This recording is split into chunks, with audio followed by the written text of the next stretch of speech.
ডুবে গেল বাণিজ্যের জাহাজ। সমুদ্রের মধ্যখানে যখন বণিকের প্রাণ সংশয়, ঠিক তখনই চিলের মতো ছেলে এক নারী তাকে अरे জঙ্গলের बाप रे মাঝে बाप, ये একবার क्या ছাড়িয়ে हो নিয়ে गया? গেল। আমাকে মৃত্যুর तो হাত থেকে उड़ा के বাঁচালি लेके কে आ गया তুই? भाई इसको। এ আমাকে কোন দেশে আনলি?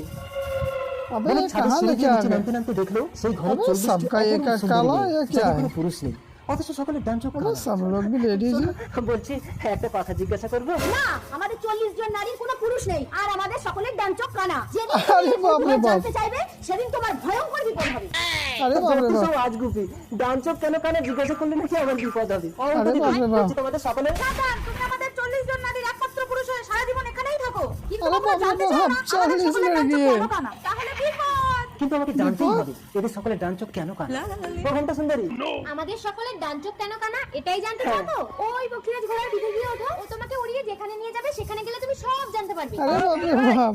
পক্ষীরা উড়িয়ে সেই ছাদটাতেই নিয়ে এলো। নামার সাথে সাথেই পক্ষীরাজ তার ডানার ঝটকা দিয়ে বণিকের ডান চোখটা কানা করে দিল।